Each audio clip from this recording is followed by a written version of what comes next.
Velkommen tilbage til anden del af vores dybde psykologiske podcast, hvor jeg taler med dig, Nina Stenhøj, omkring nogle af de metoder, som du anvender i din praksis.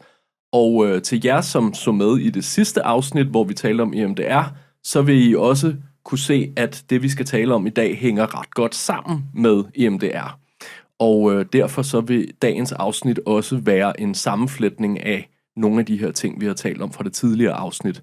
Så lidt ligesom hvis man havde et Anders And-blad, så kunne det være rigtig godt, at man havde læst del 1, inden man fik del 2 af Don Rosa-historien. Sådan var det i hvert fald, da jeg fik den om torsdagen. Og det er nok også anbefalesværdigt, at man gør det i dag. Så nu kaster vi os ud i anden halvdel af vores forholdsvis lange snak her. Og i dag, der skal vi jo så tale om Internal Family Systems, som jo er denne her metode, som også er blevet rigtig populær på linje med EMDR. Og jeg tror, jeg vil starte med at stille dig det samme spørgsmål, som jeg gjorde i forhold til EMDR. Hvordan fangede IFS sådan din appetit eller interesse? Det gjorde den faktisk af flere kanaler. Dels så arbejdede jeg jo med EMDR, og var virkelig glad for den her måde at arbejde på. Og begyndte også at kunne se i mere komplekse sager, og typisk ved barndomstraumer, at der kunne ligesom fremtræde forskellige barnedele, der kom frem i processen. At nogle gange så, når vi arbejder med et barndomstraume, kunne klienten komme til sådan at tale eller ligne et barn igen. Så det var sådan tydeligt, okay, det er sådan faktisk en barnedel, der bærer på det her traume. Og derfor har jeg også taget babushka-dukken med. Nå, ja. En babushka. Hold da op, det er en stor en. Det er en stor en. Ups, og den siger en frygtelig lyd, når jeg åbner den. Men det, som babushka-dukken jo meget konkret viser, det er, at inde i enhver voksendukke, så bor der alle de her tidligere versioner af os. Så vi kender godt udtrykket det indre barn. Ja. Og det kan jo være flere ting, men nogle gange er det et traumatiseret indre barn. Ja. Og så er det nogle gange det, der stiller sig i front. Ja. Her har vi for eksempel et traumatiseret spædbarn. Sådan at vi nogle gange kan komme til at opføre os som meget yngre aldre, end den vi har. Og det kan den her babushka-duk jo illustrere. Og det ser vi også i EMDR-processer, at der kommer responser op fra klienten, som vidner om, at de er i en barnedel, for eksempel. Og at der er noget, den her barnedel kunne have brug for at få at vide, for at kunne bearbejde den oplevelse, den har. Og nu er vi jo ved at tale om IFS, og der taler man jo om, at vi har forskellige dele i os, og at de dele også kan have forskellige aldre. Så det er jo sådan en direkte segue fra EMDR til IFS. I EMDR begyndte jeg at lave noget, der hedder ego-state-interventioner, som handler om netop det her med, at vi kan være låst i nogle tidligere aldre. Og det bliver sådan på en eller anden måde en glidende overgang til interessen for IFS. Ja. For nogle gange siden var jeg herinde omkring MDMA-assisteret terapi, som jo også har min faglige interesse. Og der ser man også i MDMA-terapi, det er beskrevet med nogle af de studier, de har lavet, at folk spontant begynder at arbejde på den måde, som man beskriver i IFS. Altså begynder at tale fra en del, der er meget yngre. Lad os sige, at du er vokset op i Tyskland, og som voksen bor i Danmark. Ja. Så kan det være, at du i din proces begynder at tale tysk. Fordi det er en barnedel, der taler.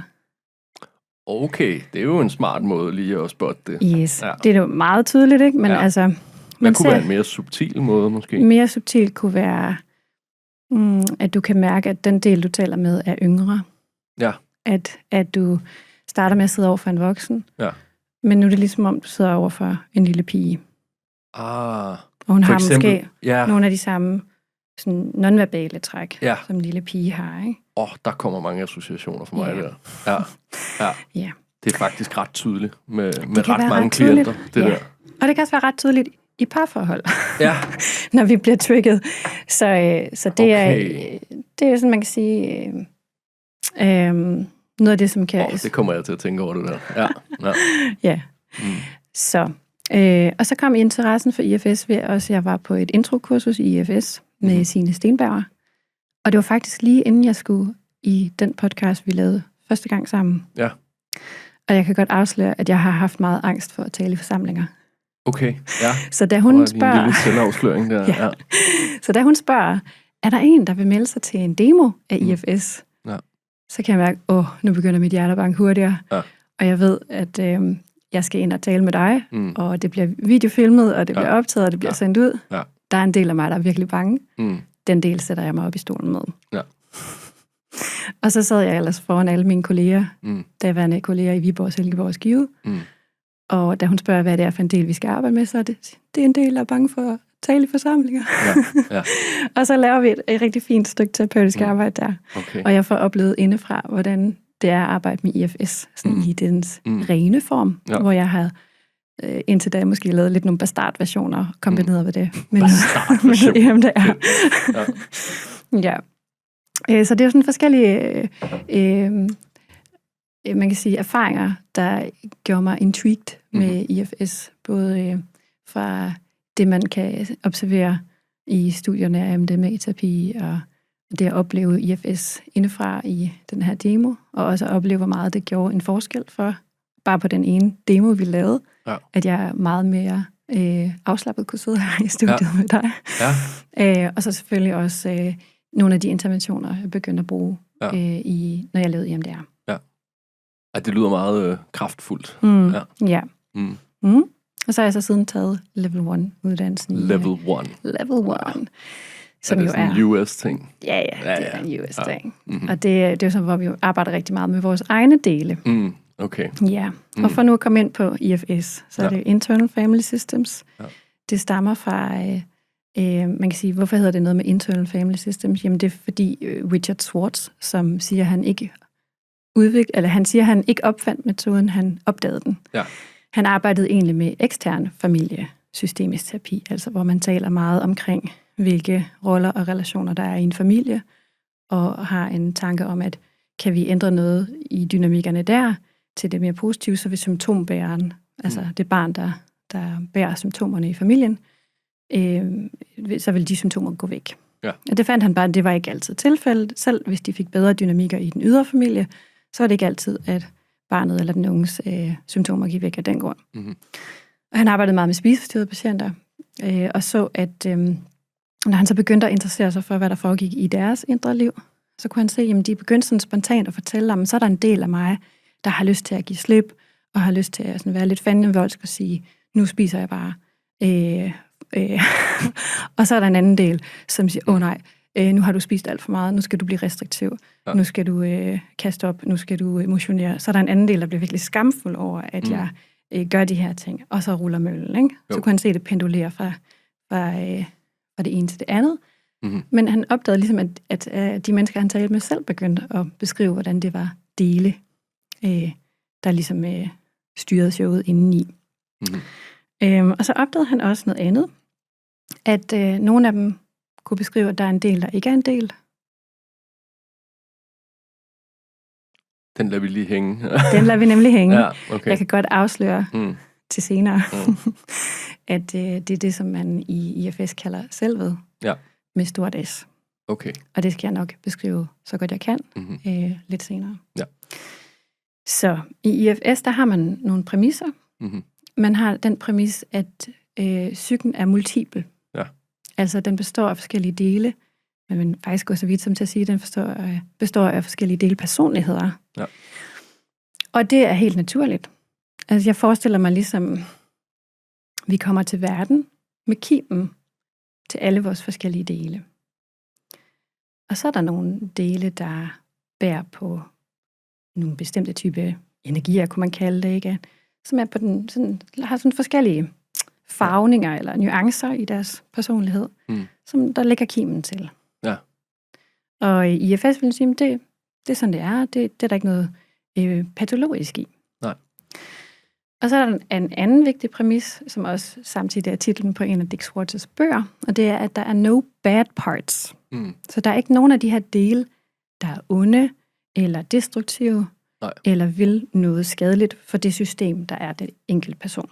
Ja, det er vel i virkeligheden noget af det, der er lidt radikalt ved den tænkning, fordi jeg tænker, mange terapier er optaget af det der med, at den selvkritiske del skal gå væk. Ja, præcis. Væk med dig. Og så kan vi støtte en mere positiv selvtalende del. Ikke? Præcis. Ja, fordi det her med dele er jo selvfølgelig ikke noget, IFS har fundet på. Og det er jo også noget, man gør meget i gestaltterapi med at arbejde med delene, og så kender vi det her med stolearbejdet. Ikke? Robin Skov også. Ja. Og Robin Skov. Ja, det er også gestaltt. Okay, det er vist et andet aspekt, det er mere katarsisk aspekt af det. Ja, lige præcis. Ja. Men ja, det her med, at der er, alle dele har positive intentioner, alle dele vil noget positivt for det her system, de er en del af. Men delene kan få ekstreme roller, hvis de bliver bebyrdet i en tidlig alder. Ja. Ligesom vi talte om i EMDR, så kan der være sådan nogle tidslommer, delene er i, hvis de har oplevet noget meget voldsomt, eller tab af, eller tilknytningsbrud, sådan at de ligesom bliver bebyrdet. Og det er så det, der kan gøre, at de får en adfærd, som kan se destruktiv ud, eller kan være uhensigtsmæssig i nutiden. Ja. Men inde bag ved den adfærd, er der egentlig en positiv intention. Ja. Og på den måde, så er IFS også en super validerende tilgang til det indre liv. Ja. Der er ikke noget, der er forkert i det indre liv. Ja. Der er en funktion af det. Der er en grund til, at det er blevet sådan. Og det er ikke ensbetydende med, at vi bare skal sige, nå, men så er det sådan, det er, og så skal det bare udspille sig til evig tid. Det er ikke, fordi vi ikke kan facilitere en forandring i det indre system. Men det at blive, altså det kender vi jo også, det at blive mødt med forståelse og føle os set og anerkendt, det har en positiv virkning ind i systemet på os, og dermed også for de her dele af os. Ja. Så vi vil altså vende os mod de her forskellige dele med nysgerrighed og varme, og forsøge at forstå dem og anerkende dem for den indsats, de har gjort i systemet. Ja, fordi man kan jo sige, det er jo så lidt inspireret af det narrativ, men det her med, at alt, hvad vi gør, har jo en intention. Og det synes jeg jo også er en fin tanke, ikke? Altså det der med, at alt er jo intentionelt. Altså, at der er ikke noget, vi gør, der ikke giver mening, eller sådan. Og det har jeg oplevet, kan være ret frisættende for folk, ikke? At få den der forståelse af sig selv i, at sådan, jamen, det gav jo mening for dig, at du gjorde sådan, ikke? Ellers havde du jo ikke gjort det. Altså, der er ikke noget, der bare er meningsløst. Der er noget, der ånder lettet op. Ja. Med det, ikke? Ja. Og det bliver også mindre faretruende at gå på opdagelse i det indre liv, hvis ikke der er noget derinde, der er forkert. Ja. Eller bliver gjort forkert. Ja. Og så er der en anden præmis i IFS, som også er rigtig vigtig, og som jeg synes adskiller det fra rigtig meget anden terapi i sådan moderne terapiformer, jeg kender til i hvert fald. Og det er, at og det kan så summeres op med titlen på en af Dick Schwartz's andre bøger. You are the one you've been waiting for. Som vist også er et citat fra Frozen. Ja. Det skal jeg ikke komme mere ind på. Men, også rimelig catchy, ikke? Også catchy, ikke? Og han har skrevet den bog i forhold til par, hvor han beskriver det at lave et U-turn. Altså, hvor man vender sig indad mod sig selv, når man bliver trigget, og tager sig af sin trigger, frem for at kræve, at partneren gør det. Ja. At det er sådan en game changer i forhold til parterapi. Ja. Og det er så også det, man gør i IFS. Ja. At man faciliterer, at klienten selv vender sig mod sine egne dele og bliver en tryg tilknytningsfigur for de forskellige dele. Ja. Så man forsøger at fremme en sund tilknytning indadtil. Ja. Altså at jeg har en sund relation til mine dele. Okay. Og det kan selvfølgelig faciliteres i sunde relationer med andre. At hvis jeg af en anden bliver mødt på den her anerkendende måde, nysgerrigt undersøgende måde, så kan det inspirere mig til også at blive mere nysgerrigt undersøgende og anerkendende for mit indre liv. Sådan at igen, altså det er ikke fordi det er et solipsistisk projekt, hvor det bare er, jeg sidder herinde og foretager et helende arbejde. Det foregår i en relation. Ja. Men der bliver også taget ansvar for det, der er inde i en selv, og det er jo rigtig tit det, der kan være problemet i parforhold, ikke? Når kommunikationen går skævt. Det er jo følelsen af, at den anden ikke tager ansvar for sit bord, eller sådan, ikke? Så jeg kan godt forstå, hvorfor det der er effektivt. Det er det, sådan, at man afkræver hinanden, og nu skal du regulere mig, fordi jeg er blevet trigget, og det skal du gøre noget ved. Så siger nej, okay, du har trigget mig, det kigger jeg lige på, og så vender jeg tilbage, når jeg ved, hvad det her det handler om. Så det er en anden præmis i IFS, at det meget handler om det, man kalder selv-til-del-forholdet. Altså at det som den del, der ikke er en del selvet, får opbygget et fortroligt og kærligt forhold til de her forskellige dele. Ja. Og så er der den tredje præmis, som er det her med, at det er systemisk. Så der er nogle af de principper, man kender fra andre systemer, der også gør sig gældende i det indre system. Ja. Jeg tænker på det som, ligesom man kender et økosystem, ikke? At hvis man ændrer én ting i et økosystem, så ændrer det rigtig mange steder. Ja. Man kan ikke bare forandre noget i isolation. Det har konsekvenser andre steder i systemet. Og at der kan være sådan nogle dynamikker som tryk avler modtryk, for eksempel. Ikke? At hvis man favoriserer en del i systemet, så er der en anden del, der kan blive irriteret over, hey, hvorfor kan du bedre lide den indre cheerleader end den indre selvkritiker? Ikke? Ja. Så der er noget, der reagerer på hinanden inde i systemet. Ja. Så altså, man kan tænke om det indre landskab som sådan de har forskellige personligheder, som har forskellige personlighedsmæssige flavors, og som også har forskellige roller inde i det indre system. Ja. Og som man kan sige, IFS-processen handler om at få det bedst mulige samarbejde med. Ja. Og også, at der er en, der har overblikket over de her forskellige dele, som kan sætte retning. Altså, at man kan sætte retning fra selvet, som jeg nok skal komme ind på, hvad man mener med, frem for at det er en del, der løber afsted og tager styring i ens liv. Ja. Ja. Og nogle af de her dele kan jo så have fået en beskyttende funktion i det indre liv. Det, som man i for eksempel i STP eller andre psykodynamiske retninger kalder forsvar. Og alene det, at man kalder det beskytter frem for forsvar, tyder for mig på en større grad af validering. Ja, det har en anden klang. Det er noget andet at sige, han er enormt forsvarspræget. Ja. Det er som regel ikke noget, vi forbinder med noget positivt. Nej. Hvis vi siger det om folk, eller siger, der er mange lag af beskyttere. Der har det lyder klart mere rart på en eller anden måde. Ja. Ja, der er vi allerede sådan, vi forstår mere, okay, de her forsvar, de er faktisk inde og beskytte noget sårbart. Ja. Så nu nævnte jeg i det tidligere afsnit i STP, og sådan, hvordan det ikke harmonerer så meget med den måde, jeg kan lide at arbejde med. Og der vil i højere grad være, hvis du forestiller dig, det her er sådan et billede, jeg har fra Signe Stenberg. Hvis du har den knyttede hånd, hvad gør du så, når du møder den knyttede hånd? Siger du til hånden, prøv at lægge mærke til, at du knytter dig, og det er jo en måde, som du ikke mærker noget på. Prøv at lade være med at gøre det. Eller nu skal jeg lige prøve at få dig til at lade være med at gøre det. Ja. Hvad sker der med hånden? Den får lyst til at knytte hårdere. Ja. Ja. Og det er så det, man beskriver i STP som modstand, ikke? Jo. Og det ved vi godt, at modstanden stiger, når forsvarerne bliver udfordret. Ja. Og så handler det jo i sådan noget som i STP om, at så skal viljen til at mærke det, der er inde bagved, blive større end modstanden. Ja. Og også tit det, der skaber alliancebrud. Ja. Det der, når terapeuten får sådan et projekt med at få den der hånd åbnet, ikke? Altså, især hvis man ikke helt har fået tilstrækkeligt mobiliseret klientens vilje til det. Ja. Og det lød i STP-agtigt. Ja, men træningen sidder stadig derinde, jo, ikke? Okay.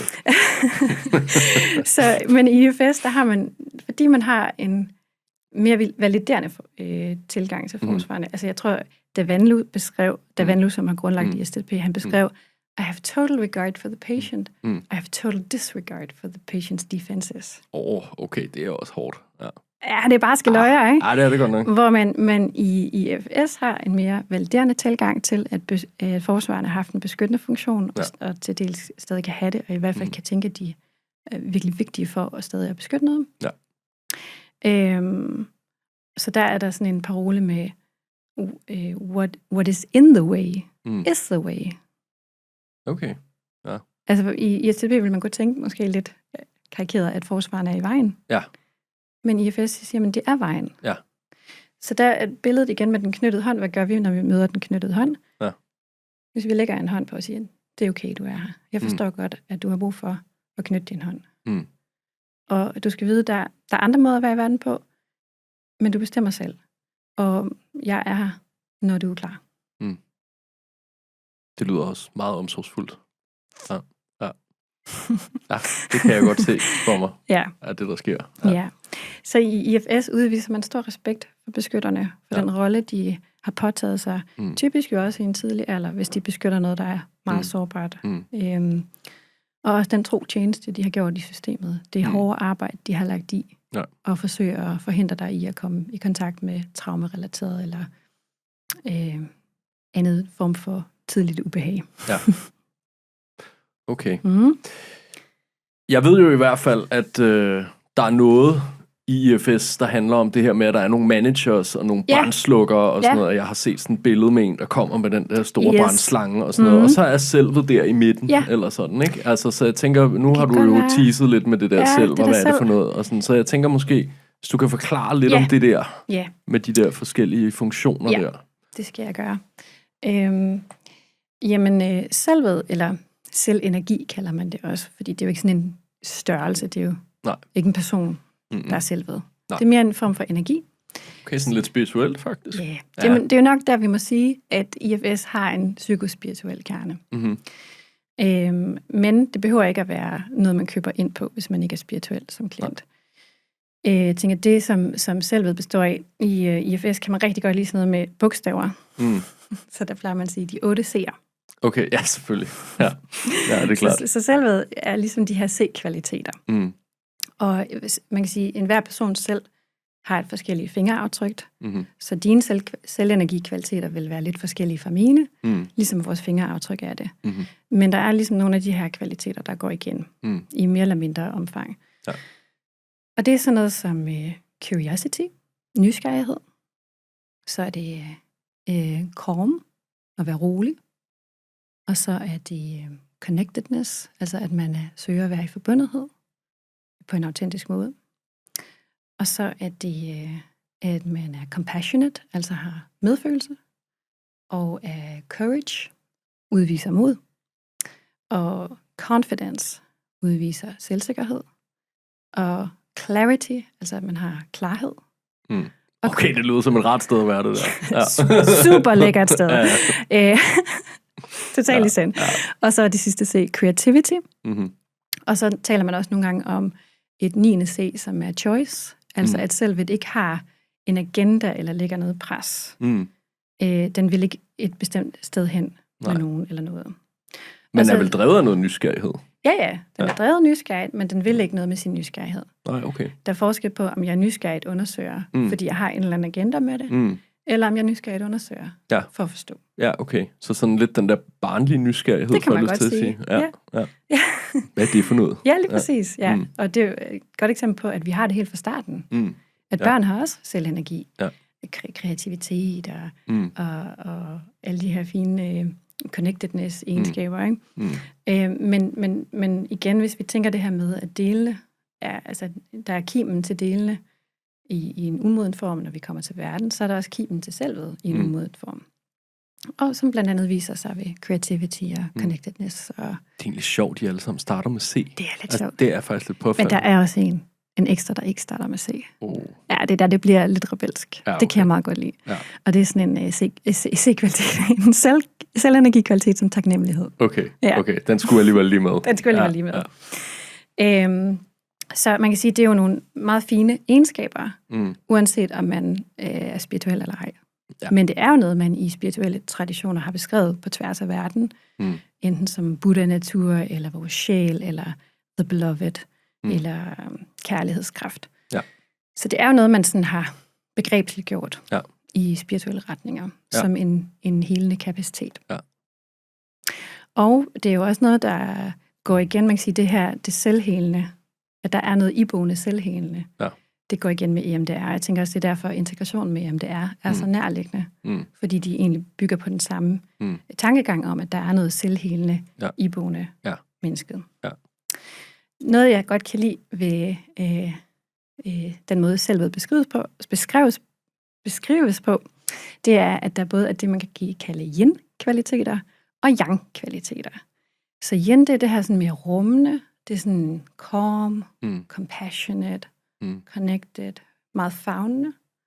Og så er der yang, som er sådan confident og clear. Der er mere retning på. Okay, det minder mig lidt om sådan en maskulin-feminin energi. Ja, det kan man også kalde det. Ja. Og så Så den tankegang, der er i IFS, som også, synes jeg, er ret unik, det er, at selvved er ukrænkeligt. Der er et selv til stede, eller der er selvenergi i alle mennesker. Ja. Som står noget i modsætning til sådan rent tilknytningsteoretiske skoler, hvor de vil nogle gange kunne have det her sådan, okay, men der har været så dårlige tilknytningspersoner i dit tidlige liv, at din evne for tilknytning er rimelig smadret og svær at genoprette. Så vil man sige, IFS, inde i os alle sammen, er der selvenergi-kvaliteter. Men det er ligesom solen, man kan sige selvved af solen, at den kan være dækket af skyer. Og de skyer, det kan være belastede dele, som bærer på nogle byrder for vores liv, som ligesom træder frem mere end selvved. Men selvved er ligesom solen inde bag ved skyerne. Ja. En anden fin metafor, det er det her med, at selvved er dirigenten, og delene er orkestret. Som er en metafor for det samspil. Og også, at selvved er ikke bedre end delene. Nej. De har bare forskellige roller i det indre system. Ligesom man har det i et orkester med en dirigent. Okay, jeg skulle lige visualisere det. Ja, og alle instrumentalisterne kan spille virtuost i samspil med hinanden, og dirigeret i dirigenten. Ja. Mm-hmm. Så det, man arbejder meget med, det nævnte jeg også i starten, det er at etablere det her selv-til-del-forhold. Ja. Altså, at man vender sig mod sig selv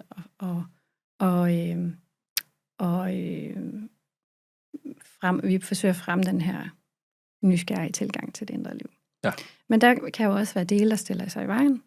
Og så vil vi gå ind og, sådan og undersøge, hvad er det for en del, der kommer nu, som synes, det her det er noget pis. Ja. Og er det sådan en manager eller en brandslukker? Eller? Ja, dem kommer vi så til nu. Okay. Yes, fordi man tænker i IFS, at det beskyttende lag ligesom består af 2 typer. Ja. Og det ene er managersne. Ja. De er proaktive. De er på forkant med tingenes udvikling. Ja. De forsøger at skabe kontrol, forudsigelighed. De er typisk meget samvittighedsfulde og ansvarlige, pligtopfyldende typer.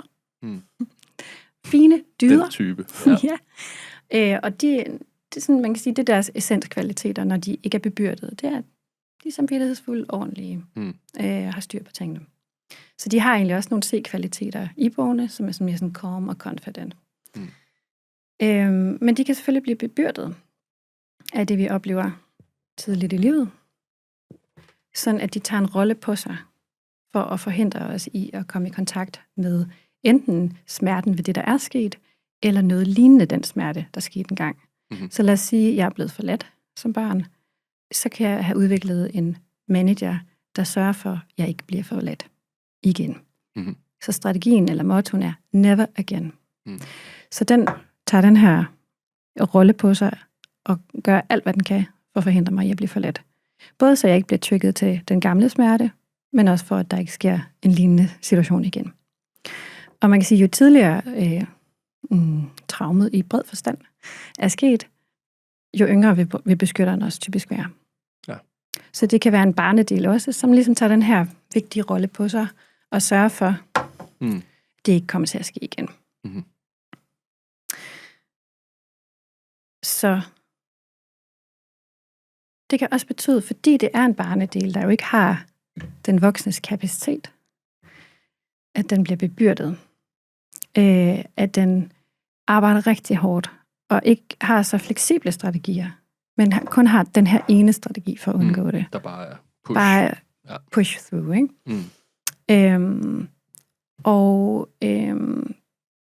Og det kan faktisk gøre, at den her manager kan blive virkelig udbrændt, virkelig træt af at være på så hårdt arbejde. Og jo ikke modtager så meget anerkendelse. Lad os sige, at det er den her, der er blevet forladt. At bære på noget smerte over at være blevet forladt, måske nogle tanker om, at jeg er ikke noget værd. Så kunne en managers-strategi være, det skal jeg sørge for, aldrig sker igen, at systemet kommer til at føle den her smerte. Så jeg sørger for at være a good girl. Jeg præsterer godt i skolen, jeg er rigtig sød over for mine forældre, over for mine venner, måske lidt pleaser-agtig, fordi jeg vil for alt i verden ikke komme til at føle mig så værdiløs igen, som jeg følte, dengang jeg blev forladt. Og det kan være, at det går en rum tid, det kan være, at man bliver træt og lidt stresset af det, Hvis man er meget manager-driven, så kan det være en omkostning. Men det kan være, at jeg nogenlunde fungerer med det her. Lige indtil den dag, kæresten går. Ja. Og jeg bliver sendt tilbage i eksilsmerte, eller det man i IFS vil kalde eksilsmerte. Mm-hmm. Så man kan sige, at managers er også lidt dømt til at fejle, uanset hvor hårdt de arbejder. Ja. Fordi livet sker. Ja. Det kan ikke være på forkant med alting. Nej. Og vi kan blive trigget, og der kan ske nye belastende ting. Så eksilet er den oplevelse, man havde engang, der ligesom er gået i eksil, og som manageren har hjulpet, så at sige, ved at træde karakter? Eller? Den del af mig, som engang blev forladt, er ligesom blevet sendt i eksil. Ja. Den sørger jeg for, fordi hvis jeg tænker, at den er ansvarlig for, at jeg bliver forladt, så sørger jeg for, at den ikke kommer frem. Mm-hmm. Så jeg ikke bliver forladt igen, og det sørger manageren for jer. Ja. At den bliver sendt i eksil. Ja. Det skal jeg nok forklare lidt mere om det her med eksilerne lige om lidt. Men det er bare for at sige, at managerne, de er virkelig på hårdt arbejde med at sørge for, at det her aldrig skal ske igen. Ja. Men de vil selvfølgelig på et eller andet tidspunkt løbe ind i, at det kan de ikke. Mm. Så når vi møder vores managers, som typisk er first line of defense, fordi de er proaktive, så når vi går på opdagelse i det indre liv, så er det typisk managers, vi støder på først. Og det er typisk også det, man i psykodynamisk terapi vil kalde egosyntont. Jeg tænker måske, det er mig. Måske jeg er en perfektionistisk type. Ja. Jeg er en pleaser. Sådan nogle identifikationer kan vi have med vores managers typisk. Ja. Som også typisk er sådan relativt socialt acceptable. Mm. Fordi det er også noget af det, som de sørger for. Ja. Så når vi møder de her managers, så kan vi ligesom interviewe dem samme måde, som man vil interviewe en medarbejder i en organisation. Mm-hmm. Hvad er din rolle? Hvad er dit arbejde? Hvordan har du det med dit arbejde? Hvor længe har du gjort det her arbejde? Mm-hmm. Og hvad er du bange for, der sker, hvis ikke du gør det her? Mm. Og det spørgsmål vil typisk kunne føre os til, never again. Ja. Noget eksilmateriale, ikke? Så dem forsøger vi at møde igen med de her selvenergikvaliteter, undersøge nysgerrigt, for at forstå, hvordan er du blevet, som du er blevet. Og så kan vi jo høre dem, okay, hvad hvis der var en anden måde at møde det her, du beskytter på? Kunne du være interesseret i det? Mm. Er der noget ved dit arbejde, der bliver lidt belastende i længden? Er du lidt træt måske? Er der en anden rolle, du kunne tænke dig at have, hvis ikke du arbejdede så hårdt på at beskytte systemet mod at komme i kontakt med det her smerte? Så man kan sige, at selvved kan ligesom gå i forhandling. Ja, men beskytteren vil typisk også beskytte sin arbejdsrolle, ikke? Have noget identitet i. Jamen, det er jo mig, der sørger for, at vi ikke kommer i kontakt med det her smerte. Ja. Så, who are you? To tell me. Og, altså, jeg har jo haft den her rolle, og hvor var du dengang? Ikke? Fordi selvved var jo i sin spæde start også. Ja. Og en måde, den bliver ukrænkelig på, er at forsvinde, når der sker traumer.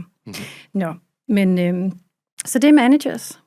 Så har vi også nogle firefighters, eller brandslukkere, som træder ind, when all else fails. Mm-hmm.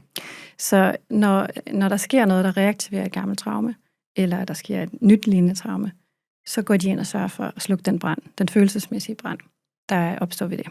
Okay. Så det vil typisk være strategier med at dulme, så man ikke mærker, og det vil typisk også være strategier, der er lidt mindre socialt acceptable. Okay. Så det kunne være drik, eller overtræne, eller gamble, eller skælde voldsomt ud på nogen, for ikke at mærke, hvor værdiløs jeg kommer til at føle mig. Ah.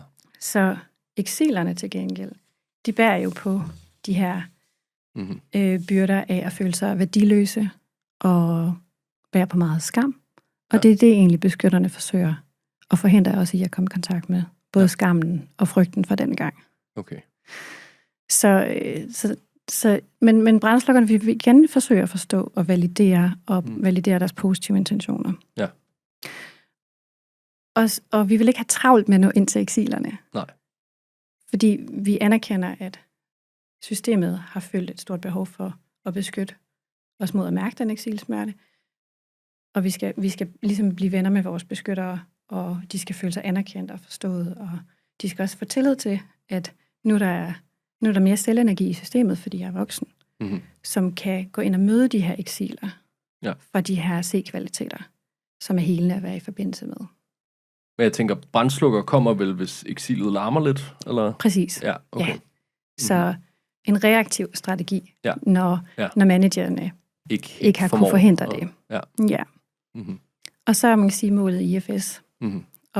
og kunne møde også eksilsmerten med så meget selvenergikvalitet som muligt. Mm. Og der kan beskytterne også ligesom være med i det arbejde, fordi de har også noget selvenergi, Ja. så de ikke bliver arbejdsløse. Ja. Ja. Og så kan de også blive opdateret på, hey, den her person er faktisk 40 år gammel, og ikke 8, som jeg troede. Mm. Og systemet kan godt bære den smerte, der var så ubærlig den her gang. Ja. Eller den gang. Især når det bliver mødt med de her kvaliteter for selvet. Ja. Så det var sådan et forsøg på IFS in a nutshell. Der er jo meget mere, man kunne folde ud. Det er jeg klar over. Ja. Men det har også en kompleksitet, når man skal forklare en metode forholdsvis kort. Ikke? Også fordi IFS er blevet så populært, og så kan der være nogle vigtige nuancer, der ryger. Ja. Og man kan tænke, er det lidt gammel vin på nye flasker? Ja. Vi har jo arbejdet med dele i gestaltterapi i overvis, ikke? Ja, men jeg synes, det er alligevel noget andet. Men det er klart, man kan godt se, hvor det sådan minder om noget andet, ikke? Altså, jeg kan jo godt se, hvordan en manager sagtens kunne overføres til en forståelse af et forsvar i STDP, ikke? Ja. Og at brandslukkerne kommer som en måde at regulere noget angst på, ikke? Nemlig. Og eksilerne er dem, man gerne vil have fat i, følelserne, ikke? Det, man ikke fik lov til dengang, eller... Så der er jo klart nogle overlap, men jeg synes især den der måde at tænke det som beskyttende dele, kan jeg godt lide, og den der måde, som du også illustrerer det på, meget spændende. Der er jo også noget, som jeg lige tænker, jeg gerne vil nå at komme omkring, og det er jo det her med, jeg har hørt det her med, man snakker om polarisering, eller polariserede dele. Ja. Og hvad er det for noget? Jamen, det er noget, vi alle sammen har. Ja. Du kender sikkert til at komme hjem fra arbejde fredag eftermiddag, have lyst til at smide dig på sofaen, men måske tænke, det var i dag, jeg skulle løbe en tur. Ja. Så i IFS vil man kunne sige, at der er en del, der gerne vil ud og løbe, gerne vil opretholde din sundhed, og så er der en del, der gerne vil slappe af. Ja.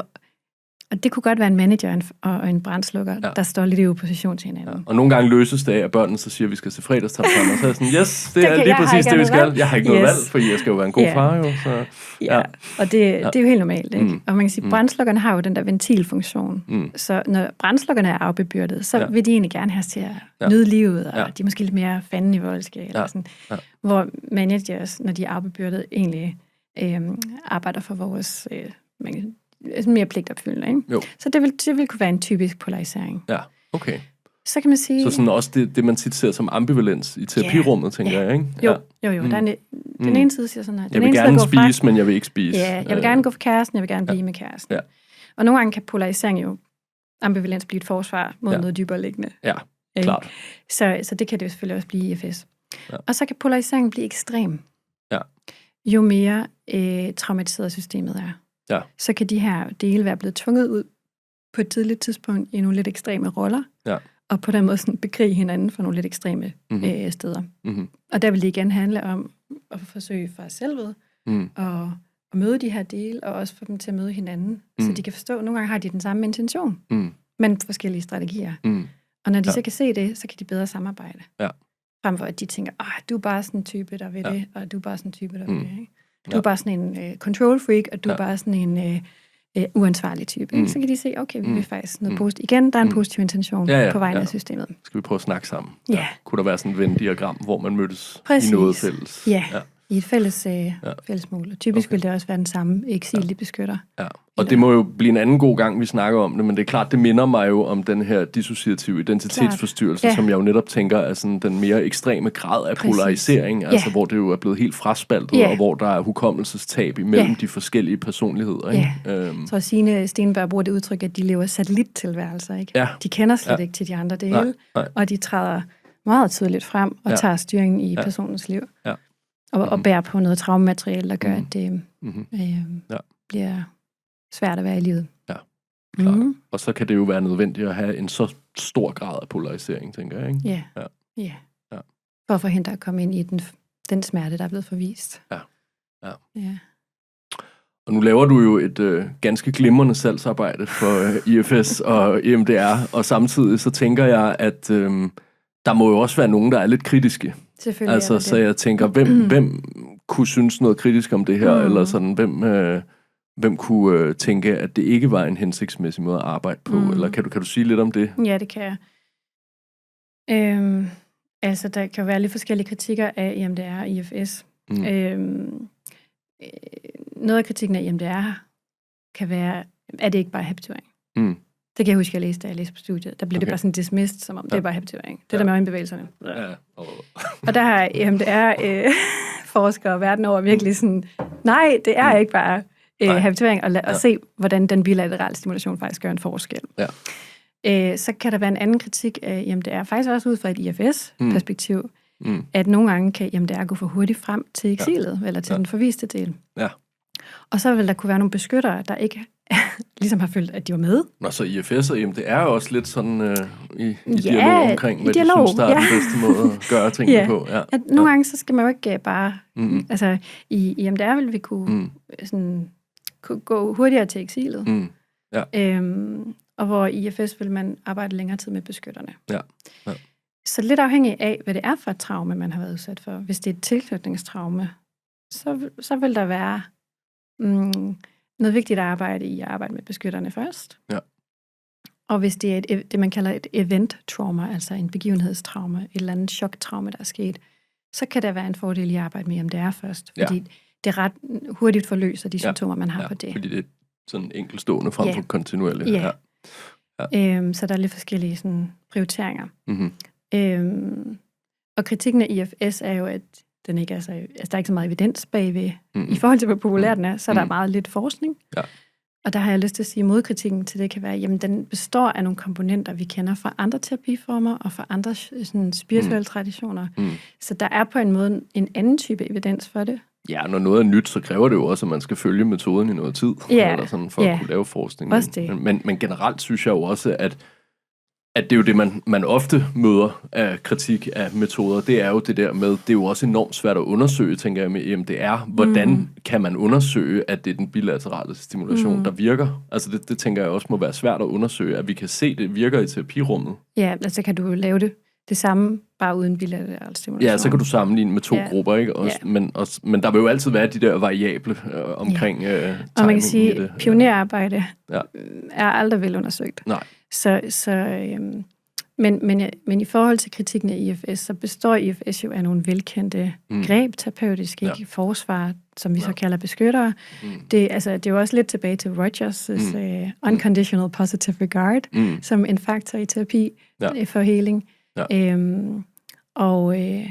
Og i forhold til selvet er det beskrevet i de spirituelle traditioner verden over på, altså uafhængigt af hinanden, hvilket også er en form for evidens, ikke? Ja. Bare jeg ikke tænker det også. Et randomiseret, kontrolleret studieevidens. Nej, præcis. Som vi vægtlægger højt. Ja. Jamen, jeg tænker jo på mange måder, det er sådan integrativt. Præcis. Altså, det tager nogle rigtig gode ting fra forskellige traditioner. Ja. Er der nogle begrænsninger? Altså er der nogen, hvor man tænker, der er nogle andre metoder, der faktisk er bedre til denne her problemstilling? Eller er der noget, hvor du sådan tænker, at man skulle hive noget andet op af skuffen? Altså jeg tror, det vil jo altid være en dans, eller et forsøg på at skræddersy, hvad der giver bedst mening til den, man sidder overfor. Ja. Så nogle gange er der noget stringens, som ikke giver mening at udøve. Altså fordi det er også, jeg tror, at Jung han sagde, know all the theories, but when you sit in front of another person, be a human, meeting another human. Sådan noget i den stil. Ja. Og det tænker jeg jo også, altså hvis vi bare liger et eller andet af, vi har lært, så bliver det ikke et menneskeligt møde. Nej. Hvis metoden kommer før mennesket, det er jo ofte det, og man kan virkelig mærke det på klienter, hvis metoden kommer til at tage overhånd, så at sige. Og det vil der være nogle klienter, der reagerer på med EMDR, fordi der er nogle procedurer, der er en ramme, der er nogle strukturer. Ja, det er meget rammesat i virkeligheden. Så hvis man har måske nogle firefighters, der ikke synes, det er så fedt, så kan det clashe med jer. Der kan vel også være sådan en manager, der siger, at du skal ikke bestemme over mig i forhold til, at vi skal gøre det på den her måde. Jeg vil snakke, mens jeg processerer, for eksempel. Selvom vi har talt om, at det er en non-verbal proces. Og IFS, der er selvfølgelig varierende grader af, hvor meget folk sådan køber ind på det sådan lidt mere spirituelle, men så kan man jo snakke om bare de her kvaliteter, ikke? Som er, og så nogle mellemmenneskelige kvaliteter. Ja, jeg tænker jo ikke, man behøver at lægge det lag ind over Præcis. det. Altså, man kan jo sagtens sige, at det er mere af sådan en state of mind. Ja. Altså, jeg synes, jeg kan tydeligt mærke, når jeg er sådan mere i selvet. Altså, den der, hvor den kreative energi dukker op, ikke? Og den der følelse af, sådan, at verden er spændende, og jeg bliver nysgerrig på ting, uden at det handler om, at jeg skal have et eller andet ud af det. Ja, eller sådan. lige præcis. Så jeg tænker, man kunne jo også se det på den måde, ikke? Altså, som mere sådan en state of mind, ikke? Ja, eller jeg tror, det her flow state, ikke? Som også er et godt eksempel på at være i selvenergi. Og så, man kan sige, der er jo nogen, der står af på at tale om dele, og man kan sagtens lave IFS uden at tale så meget om dele, men bare man har den forståelse af, at okay, der er nogle forskellige sider af personligheden, som nogle gange kan clinche lidt med hinanden. Så når vi har en rigtig stærk terapeutisk alliance, så siger vi, der er dele, nu er du med på den, ikke?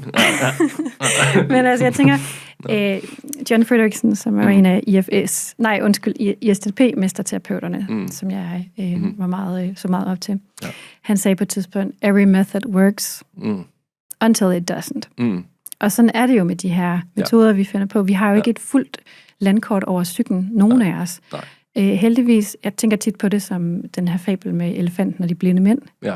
At de blinde mænd har fat i snablen, foden, øret, beskriver noget forskelligt, men har alle sammen fat i elefanten. Ja. Og sådan tænker jeg også på de forskellige terapiformer, der er udviklet. At vi forsøger at beskrive den her elefant, der er den menneskelige psyke, som er uendeligt kompleks. Og vi forsøger at finde nogle veje til at gøre livet lettere for os selv, fordi livet ikke er grundlæggende ret hårdt i sin præmis. Så vi forsøger at bearbejde noget af den neurotiske lidelse, tror jeg, hvad Freud han ville kalde det. Ikke? Ja, det ville han nok. Han vil sige det, at al terapi handler om at forvandle neurotisk elendighed til almen elendighed. Men det er også meget typisk ham. Det er meget typisk Freud. Han var ikke sådan super optimistisk. Nej, det var han ikke. Det var også sådan, du ved, jeg tager mest folk i terapi for at analysere og forstå, og sådan, og ikke fordi, hvis de får det bedre, du ved, det er fint nok, eller sådan, men det er ikke så vigtigt. Ja. Og jeg synes, noget af det, som både IFS og EMDR tilbyder, det er en tiltro til den menneskelige kapacitet for healing. Som jeg synes er meget smukt. Som jeg godt kan lide og tænke om, at vi alle sammen har. Ja. Og det er sådan set også et rigtig godt sted at runde vores lidt lange afsnit af her, som vi har jo delt i 2 dele. Tusind tak for, at du kom i studiet, Nina. Tak, fordi du måtte være med. Og tak til lytterne derude for at lytte med. Jeg håber i hvert fald, at I synes, det har været lige så spændende at høre om, som jeg har, og både få indblik i IFS og EMDR. Og det var jo så samtidig dagens afsnit af podcasten Dybdepsykologi. Jeg håber også, I vil lytte med næste gang, når vi hopper ned i det psykodynamiske kaninhul. Tak for i dag.